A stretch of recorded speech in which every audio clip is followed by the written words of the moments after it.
स्वागत है आपका हमारे चैनल में। प्रतिदिन पूजा करने से मिलते हैं यह 21 लाभ। जब जीवन की दौड़ में थकान सी लगने लगे और जब मन उलझनों से भर जाए, तब एक जगह है जहां आत्मा को शांति मिलती है, जहां सिर झुकते ही दिल हल्का हो जाता है और जहां घंटियों की ध्वनि में ईश्वर से सीधा संवाद होता है। वो जगह है मंदिर। मंदिर सिर्फ ईंट पत्थर से बनी कोई इमारत नहीं, बल्कि वो ऊर्जा केंद्र है जहां श्रद्धा, विश्वास और सकारात्मकता की तरंगे हमेशा बहती रहती हैं। यहाँ आकर हम न सिर्फ ईश्वर से जुड़ते हैं, बल्कि खुद से भी जुड़ने लगते हैं। तो चलिए आज जानते हैं कि आखिर मंदिर जाना हमारे जीवन में क्यों इतना महत्वपूर्ण है। क्या सिर्फ धार्मिक कारण हैं, या इसके पीछे छुपे हैं मानसिक, आध्यात्मिक और वैज्ञानिक रहस्य। लेकिन उससे पहले मित्रों, अगर आप भी चाहते हैं कि माता लक्ष्मी का आशीर्वाद आप पर सदैव बना रहे, तो इस वीडियो को एक लाइक करें, चैनल को सब्सक्राइब करें और कमेंट बॉक्स में जय लक्ष्मी माता जरूर लिखें। नंबर 1, मानसिक शांति और तनाव से राहत।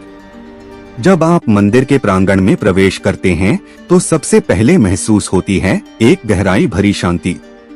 मंदिर की घंटियों की ध्वनि, अगरबत्ती की सुगंध और मंत्रों का उच्चारण, यह सब मिलकर हमारे मस्तिष्क को एक शांत तरंग में ले जाते हैं। वैज्ञानिक शोधों से भी ये सिद्ध हुआ है कि नियमित रूप से मंदिर जाने वाले लोगों में तनाव और चिंता का स्तर अपेक्षाकृत कम होता है। नंबर 2, भयमुक्त जीव। मंदिर जाने वाले व्यक्ति के मन में भरपूर सकारात्मकता और आध्यात्मिक बल होता है, जिसके चलते उसके आसपास नकारात्मक ऊर्जा उसके पास भटकती भी नहीं है। आप इस ऊर्जा को भूत, पिशाच या प्रेत भी कह सकते हैं। मंदिर जाने वाला व्यक्ति भयमुक्त जीवन जीता है। नंबर 3, वैज्ञानिक दृष्टिकोण से लाभ। क्या आप जानते हैं कि मंदिरों में रखे शिवलिंग या मूर्तियां खास पत्थरों से बनती हैं, जो चुंबकीय ऊर्जा का केंद्र होती हैं। मंदिर की परिक्रमा, घंटी बजाना, दीप जलाना, इन सभी क्रियाओं का असर सीधा हमारे शरीर और मस्तिष्क पर पड़ता है। घंटी की ध्वनि हमारे मस्तिष्क के दोनों गोलार्धों को सक्रिय करती है और यह एक प्रकार की साउंड थेरेपी का कार्य करती है। नंबर 4, रोगों से मुक्ति। मंदिर में जाकर जब आप मंदिर के नियमों का पालन करते हैं, व्रत, उपवास और पूजा पाठ में विश्वास करते हैं और सोच समझकर आहार विहार करते हैं, तो आपको किसी भी प्रकार का रोग या बीमारी नहीं होगी।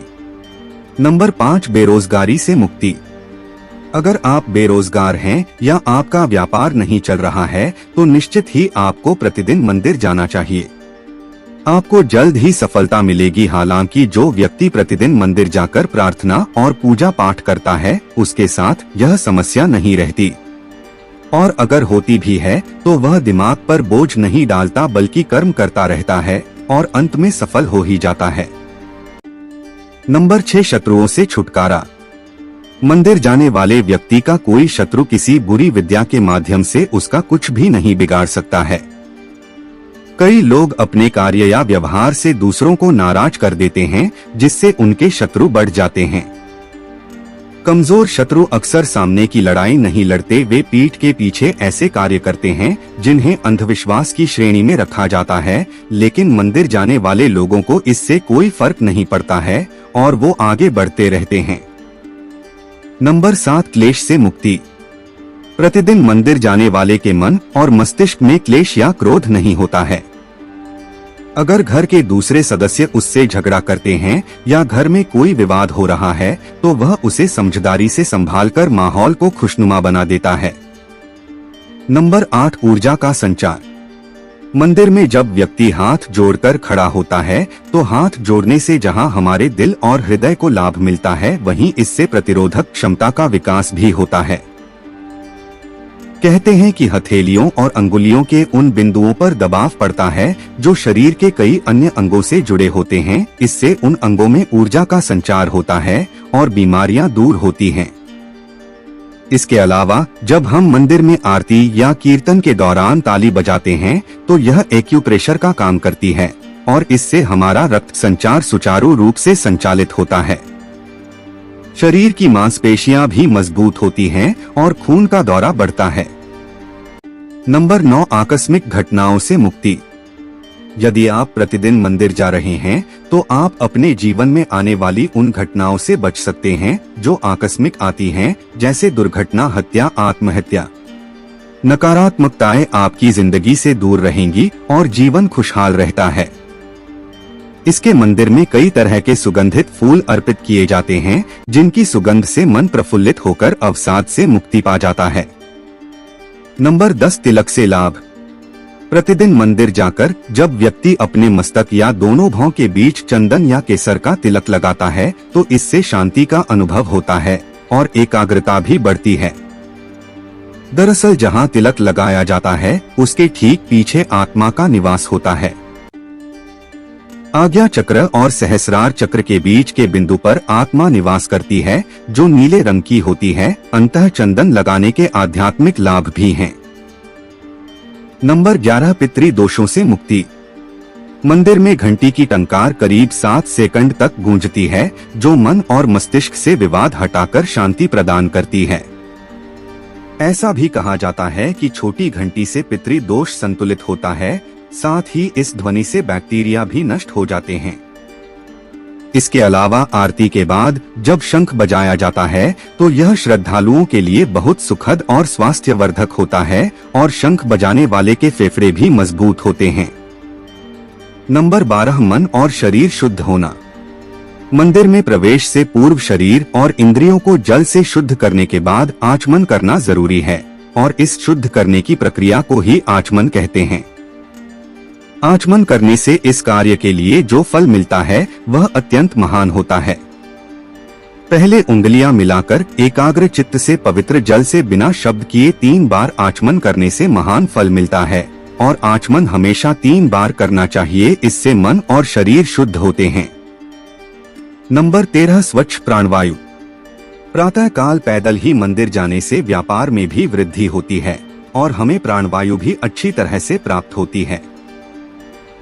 प्रतिदिन सूर्य की धूप के स्पर्श से सेहत में सुधार होता है और हर मंदिर में पीपल, बरगद, नीम, केला और तुलसी आदि के वृक्ष होते हैं।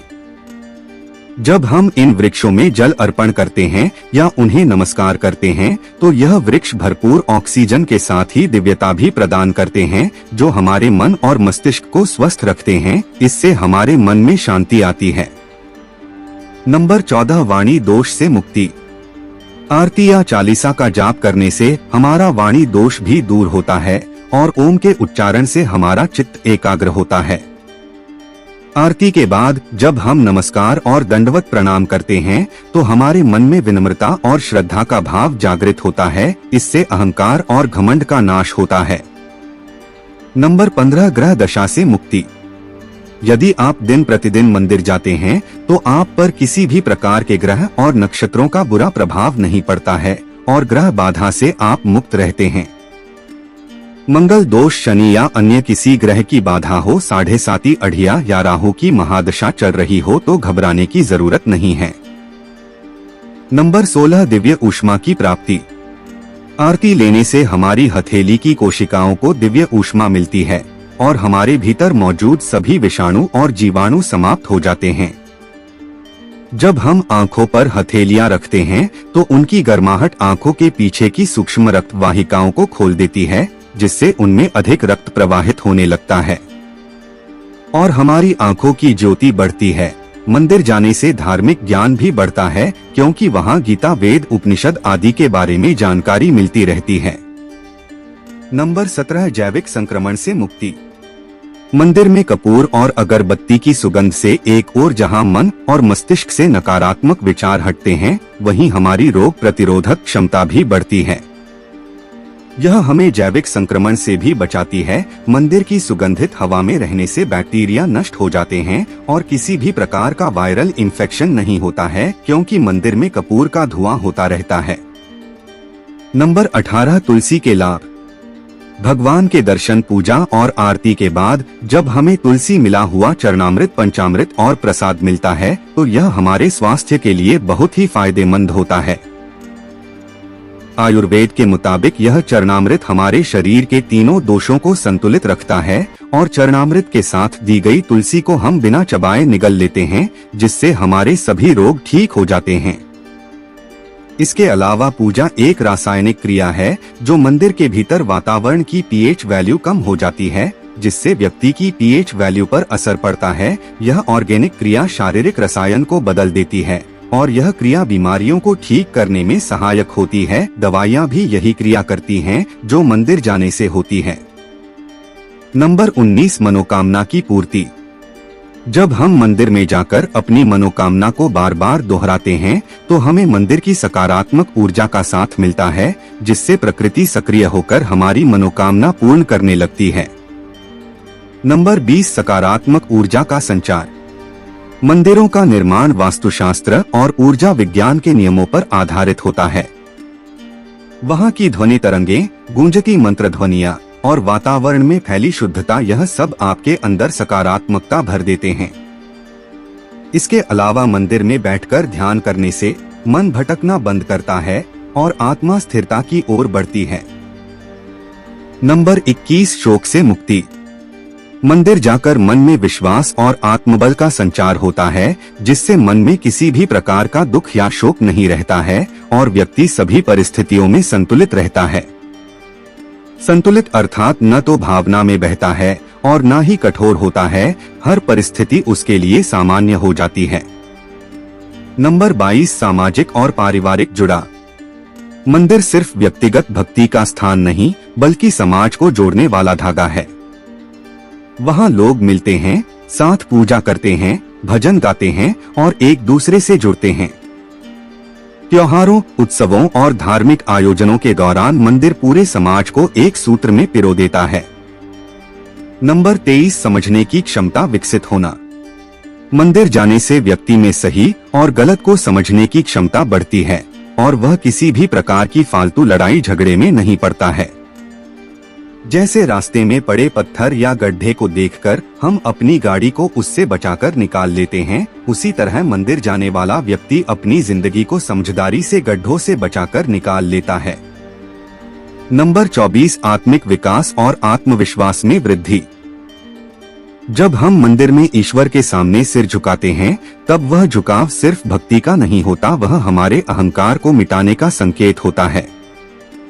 इस प्रक्रिया में हम अपने भीतर झांकते हैं, गलतियों को स्वीकारते हैं और आगे बढ़ने की शक्ति पाते हैं। यह आत्म परिष्कार का एक माध्यम है। नंबर 25, कर्ज से मुक्ति।